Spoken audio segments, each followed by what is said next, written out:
You held back your words, thinking restraint was strength. You thought if you just pulled away, she'd reach back, that your distance would echo louder than any apology. You waited for her to miss you, to regret, to return. But she didn't. She moved on quietly, completely, and now you're left in the same silence you created. Only this time, it's empty. You weren't silent to heal.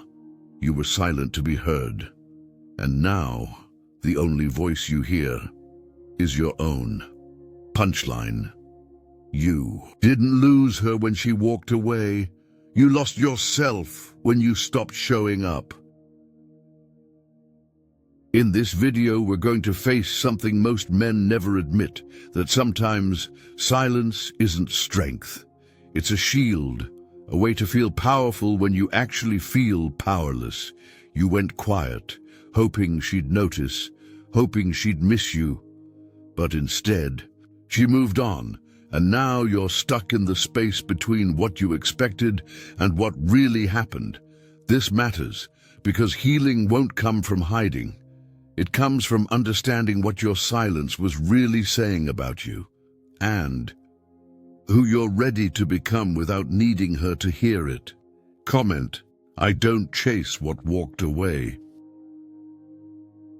Number 1, you didn't disappear, you froze. You weren't gone, you were buried, alive inside your silence. There's a moment after the heartbreak when everything inside you goes still, not calm, not healed, just frozen. Like your soul took one final breath and said, I'm done. And maybe you thought that silence, your silence, was strength, that if you said nothing, did nothing, reached for nothing, she'd finally feel it, the pain, the absence, the consequences of walking away from someone who had nothing left but love to give.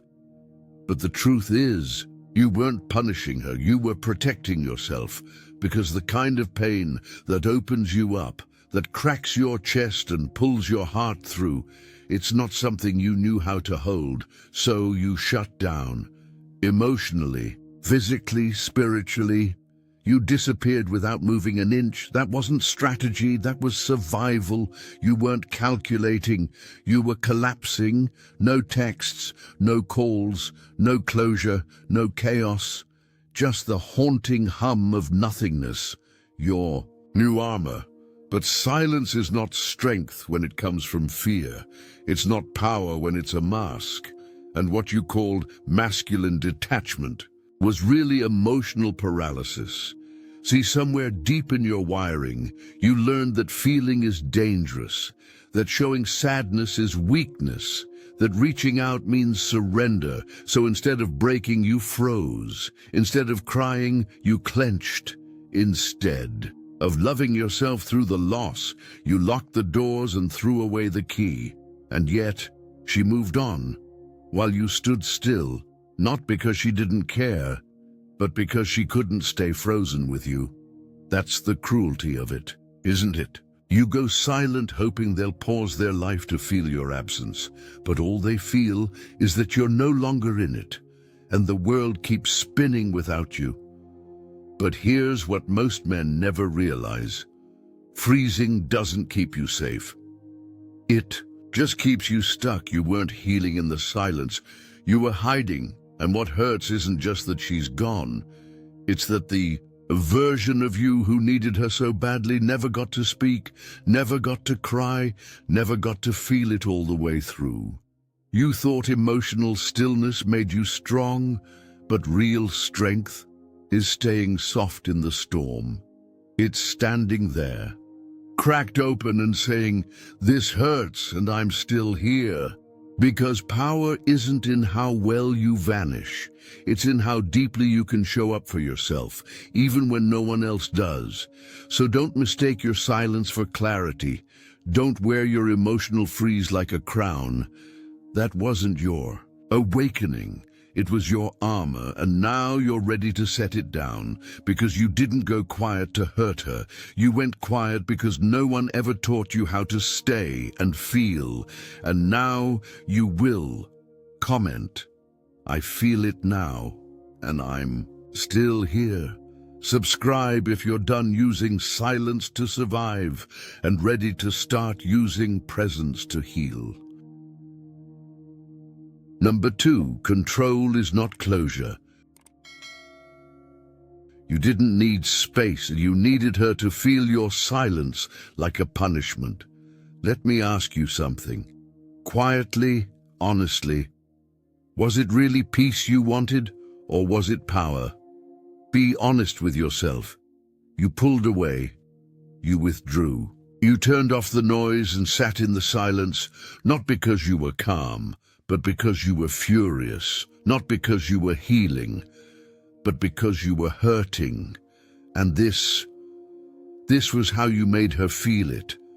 This was your leverage, your last move in a game you didn't want to lose, and at first it worked. She noticed, she wondered, she texted, she called, she asked if you were okay, and a part of you, a wounded, desperate part, breathed in that moment like it was oxygen, because finally she was chasing.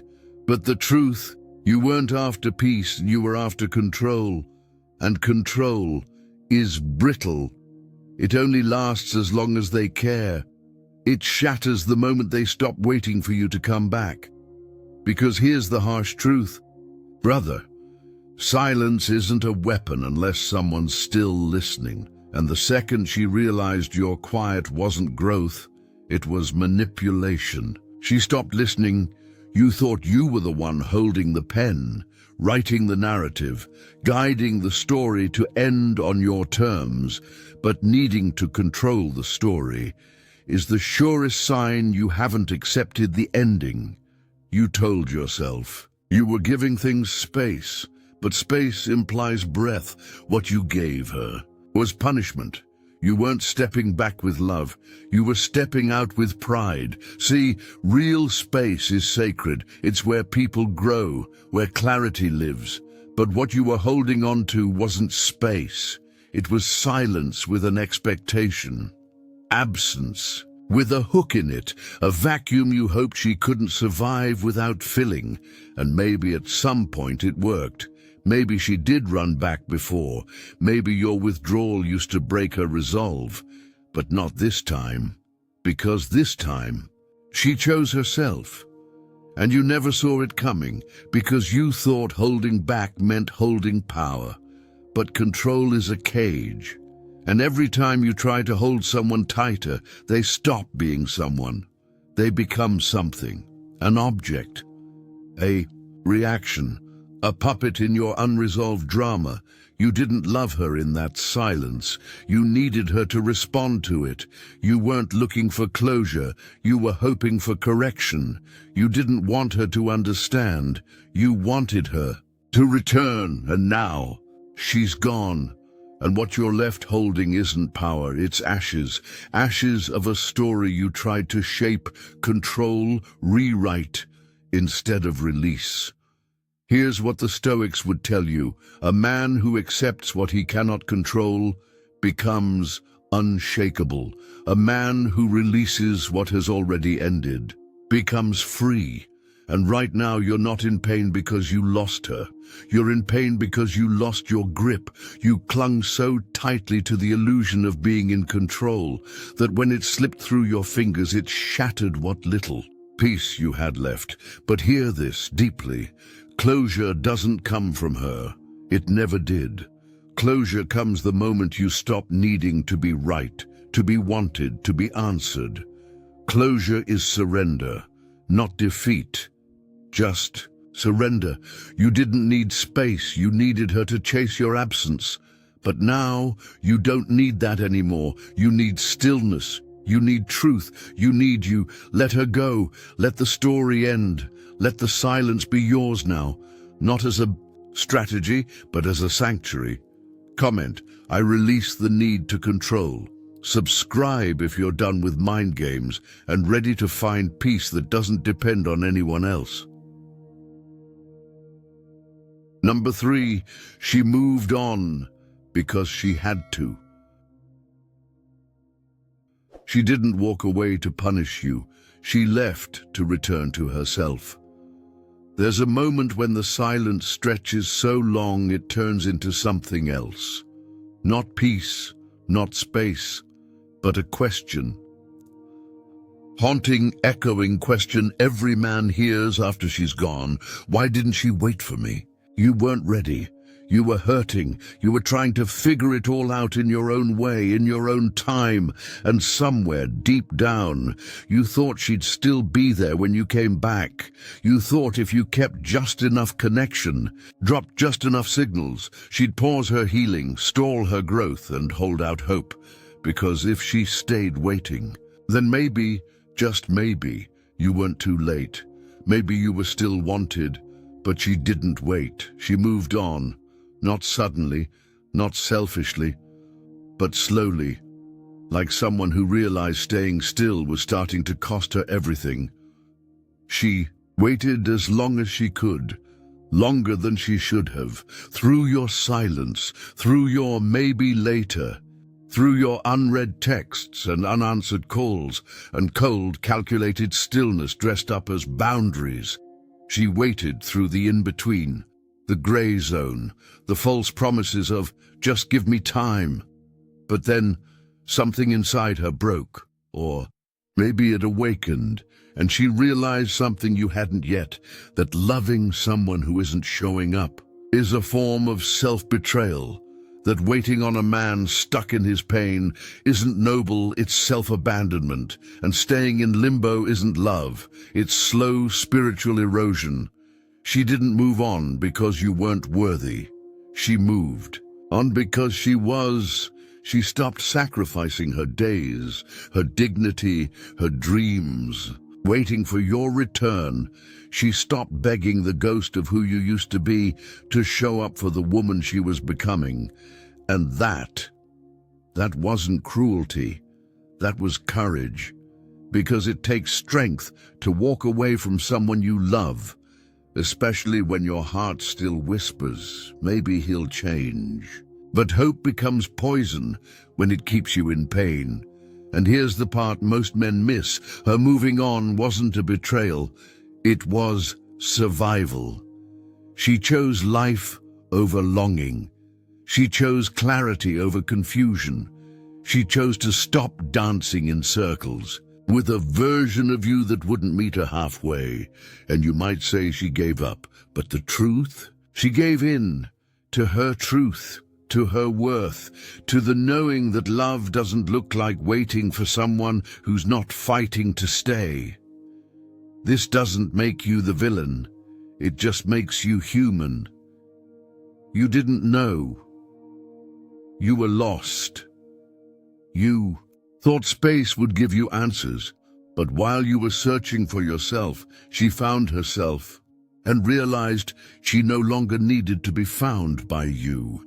Now you can sit here and replay every moment. You can romanticize the silence. You can fantasize about what could have been if she had just held on a little longer. Or you can see it. Clearly, for the first time, she didn't move on to punish you. She moved on to save herself, because the longer she waited, the more she disappeared. And healing, real healing, is about coming back home to yourself. So maybe now, it's your turn to stop asking why she left and start asking why you didn't stay, to stop blaming her growth for your grief and start growing too. You don't need to resent her for leaving. You need to respect her for doing what you couldn't, choosing herself. And when you do the same, not as payback, not as performance, but as a quiet return to your truth, you'll understand. Her moving on wasn't your ending. It was your invitation. Comment. Her healing was not a betrayal. It was her return to self. Subscribe if you're ready to stop waiting and start rising. Number 4. You confused longing with love. You weren't missing her. You were missing who you got to be when she looked at you like you mattered. Let's sit with something that most men never say out loud. Do you really miss her? Or do you miss the version of you she reflected back? It's okay. Take a breath. This one's going to hurt, but it will heal you too. You wake up in the middle of the night and she's there, in your mind. Not her voice, not her laugh, not even her body, but the feeling of her, that weightless moment when you knew someone wanted you, chose you, needed you, and now that it's gone, you call it love, you name it heartbreak, you write it down in texts you never send, but what you're actually feeling is longing. And longing is not love. It's the ache left behind when validation becomes a drug, when attention was your high, and now the silence feels like withdrawal. You don't miss her, you miss feeling wanted. You miss being the man who had her eyes, her energy, her admiration. You miss who you got to be in her presence. And that's where the pain lives, not in her absence, but in the emptiness that echoed when the mirror cracked and you could no longer see yourself in her. Because here's the truth. Your ego is grieving, louder than your heart, harder than your soul. Your ego is the one screaming, she left you, she forgot you, you weren't enough. Your ego is the one that checks her social media at 2 a.m., that replays the last text, that wonders who she's with, what she's wearing, what she's doing without you. But your soul remembers the truth, that most of the time, it wasn't peace, it wasn't aligned, it wasn't home. It was hope mixed with confusion, moments of magic, wrapped in days of misalignment. You knew something was off, but her wanting you was enough to keep you there, because for a man in pain, being wanted often feels like being healed. It's not, it's a band-aid. And the second she stopped applying it, the wound started screaming. So now you're here, and it's time to separate longing from love. Longing is about you. Love is about her. Longing says, I need her to feel whole. Love says, I want her to be whole, even if I'm not there. Longing clings. Love releases. Longing imagines a fantasy version of her that never really existed consistently. Love remembers the whole picture, the good, the bad, the parts you never want to feel again. And maybe that's the part that's hardest to accept. That this pain you're in might not be heartbreak. It might be ego death, and ego death feels like the world collapsing, when in truth, it's just your mask falling off. So now you have a choice. You can chase that longing, text her, check her feed, relive the memories until they rot, or you can let go and grieve what was never really love in the first place, because real love is not dependency, is not obsession, is not a mirror that only works when someone else is looking into it. Real love starts with you, loving yourself in the absence, respecting yourself in the silence, standing tall, even when no one is watching. And when you get there, truly there, you'll realize something deep and freeing. This isn't love, it's ego, wrapped in regret, and you're ready to unravel it. Comment, I don't chase the mirror, I build the man. Subscribe if you're ready to grieve the illusion and rise in your truth. Number 5, silence doesn't heal what you avoid. You sat in the quiet hoping it would save you, but healing doesn't happen in hiding. Tell me, how long have you been silent? Not just out loud, but inside. How long have you been sitting in the stillness, hoping that time alone would do the work for you? That if you gave it enough days, enough nights, enough isolation, the ache would fade? That distance would be your medicine. That retreat would be your resurrection. You told yourself this was healing, that going quiet meant you were evolving. But deep down, you know, you weren't healing. You were avoiding the questions that would split you open, avoiding the feelings that would flood in if you let your guard down, avoiding the truth. That silence, without intention, becomes a cage, a slow, numbing decay masked as calm, because silence without self-work isn't peace, it's pause, it's stagnation dressed as strategy. And the wound doesn't close just because you stop looking at it. You thought not talking about her would make the memories stop. You thought not texting, not checking, not crying meant you were strong. But strength isn't the absence of emotion. It's the ability to face it, to feel it, to move through it with your eyes wide open. Avoidance is seductive. It whispers, just stay still. Don't touch it. It'll pass. But what passes when you avoid returns when you're weakest, and what you've buried, it's still there, festering beneath your silence, feeding off every moment you convince yourself that distance is healing. You're not alone in this. Every man who's ever hurt deeply has tried to disappear into quiet. We mistake detachment for strength. We confuse disappearance with discipline, but the truth, real healing, is not in withdrawal, it's in confrontation. It's when you finally stop running from the ache, when you stop pretending the scar doesn't still bleed, when you stop acting like her name doesn't still echo in your chest. And here's what the Stoics would tell you: peace isn't found by dodging the storm. It's found by becoming still inside of it. You have to feel it, all of it, the shame, the anger, the grief. You have to sit with the version of you that begged, that blamed, that broke, because you can't out-silence your shadow. You can't disappear from your pain and expect to come out whole. What you don't address becomes your anchor. What you don't face becomes your fate. But when you stop avoiding, when you finally meet yourself in that quiet room where there's nowhere left to run, you find something sacred. You find you, the version of you that no longer fears the mirror, the one who doesn't need a woman to come back to feel whole again, the man who understands that silence is only powerful when it leads to clarity, not when it hides your truth. So stop sitting in the dark pretending you're healing. Turn on the light, look at the mess, pick up each broken piece and ask, what do I need to learn from this?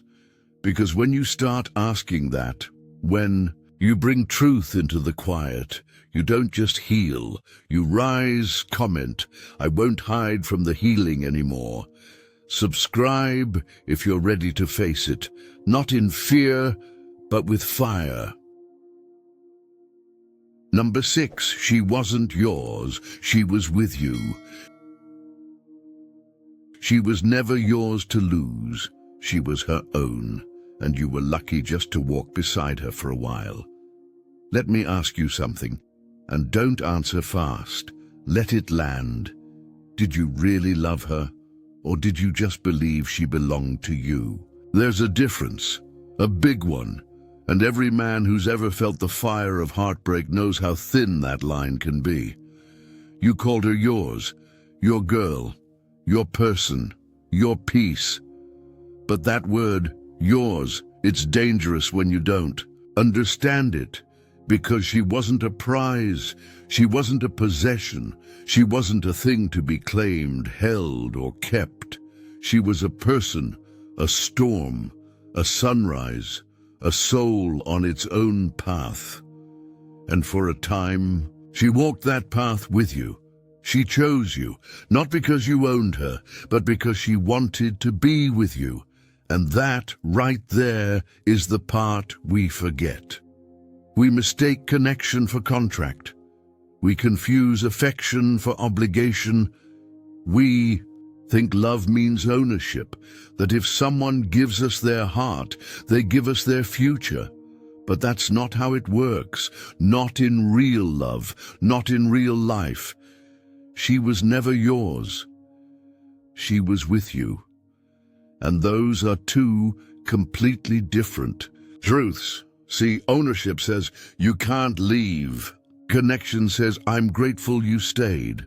Ownership clings. Connection holds loosely. Ownership fears endings. Connection understands they're part of the journey. You didn't lose her because she wasn't something to be kept. You shared something, a chapter, a moment, a space in time where both of you said, yes, this, now, and then. It changed, because people change, because paths diverge, because sometimes love isn't enough to hold two people walking in opposite directions.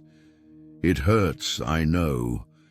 The idea that you weren't entitled to her love, that her choosing to move on wasn't a betrayal, but an act of self-respect, that her freedom doesn't mean your failure.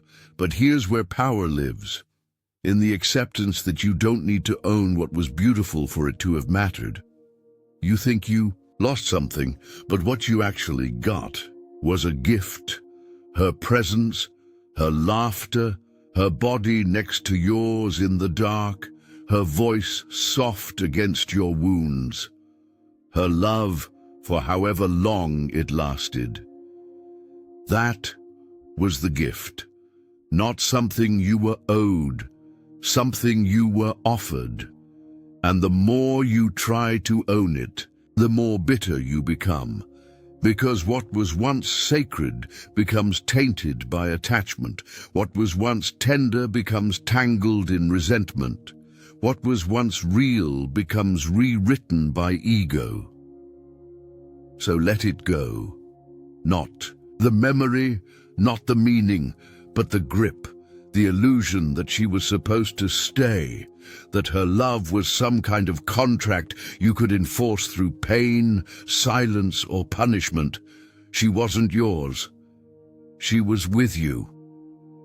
And if you can, honor that. Truly honor it. You'll set both of you free. That's the masculine truth. Real men don't claim, they connect.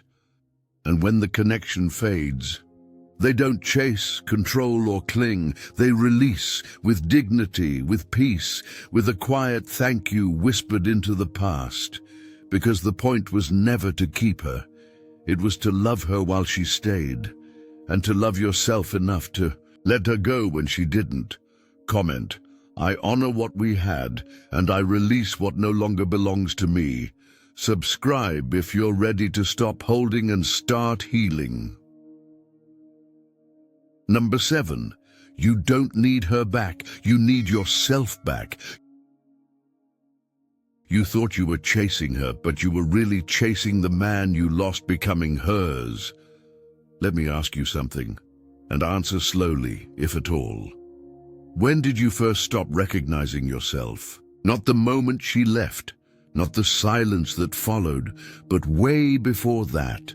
The first time you held your tongue to avoid a fight, the first time you laughed at something that hurt, the first time you felt small just to make her feel safe.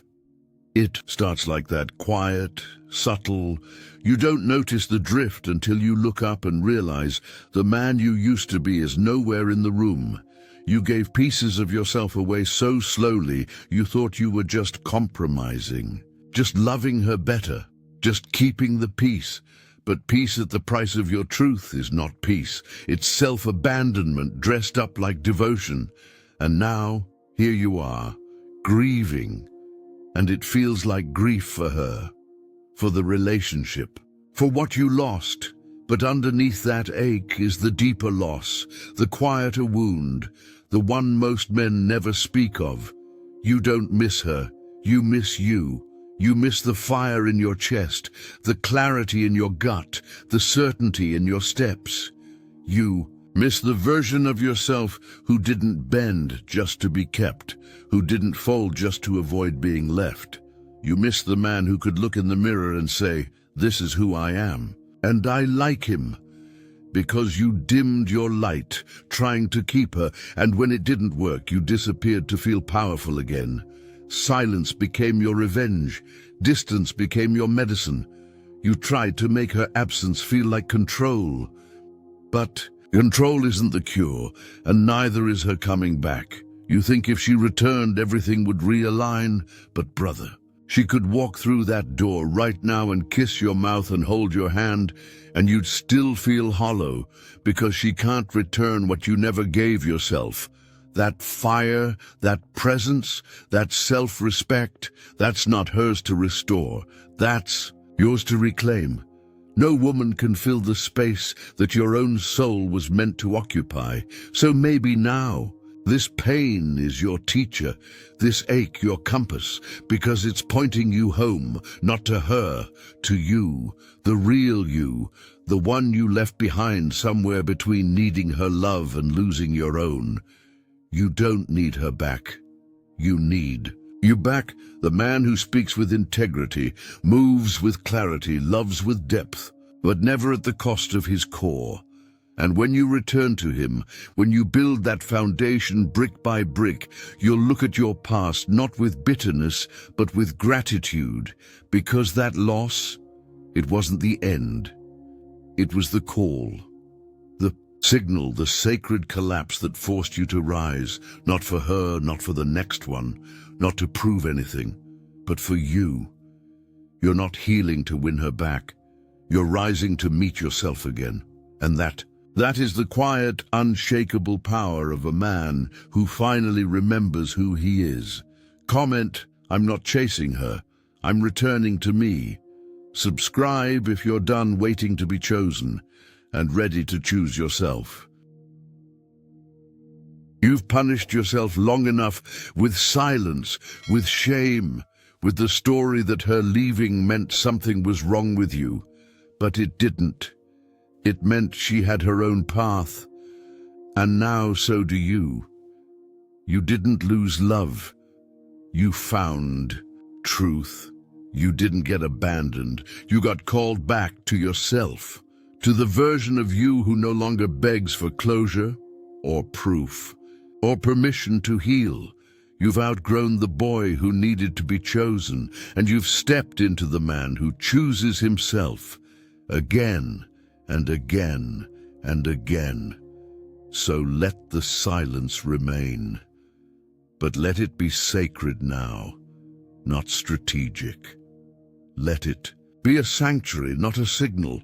Let it hold your power, not your pain, because peace isn't found in getting her back. It's found in getting you back, your integrity, your grounding, your center.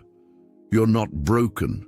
You're becoming, and the man you're becoming doesn't chase, doesn't collapse, doesn't cling. He observes, he accepts, he lets go with grace. So stand tall, not because you're untouched by loss, but because you now understand nothing real can ever be taken from you. And what leaves was never yours to begin with. Comment, I am not who I used to be. Subscribe if you're walking away in silence, not to prove a point, but to protect your peace.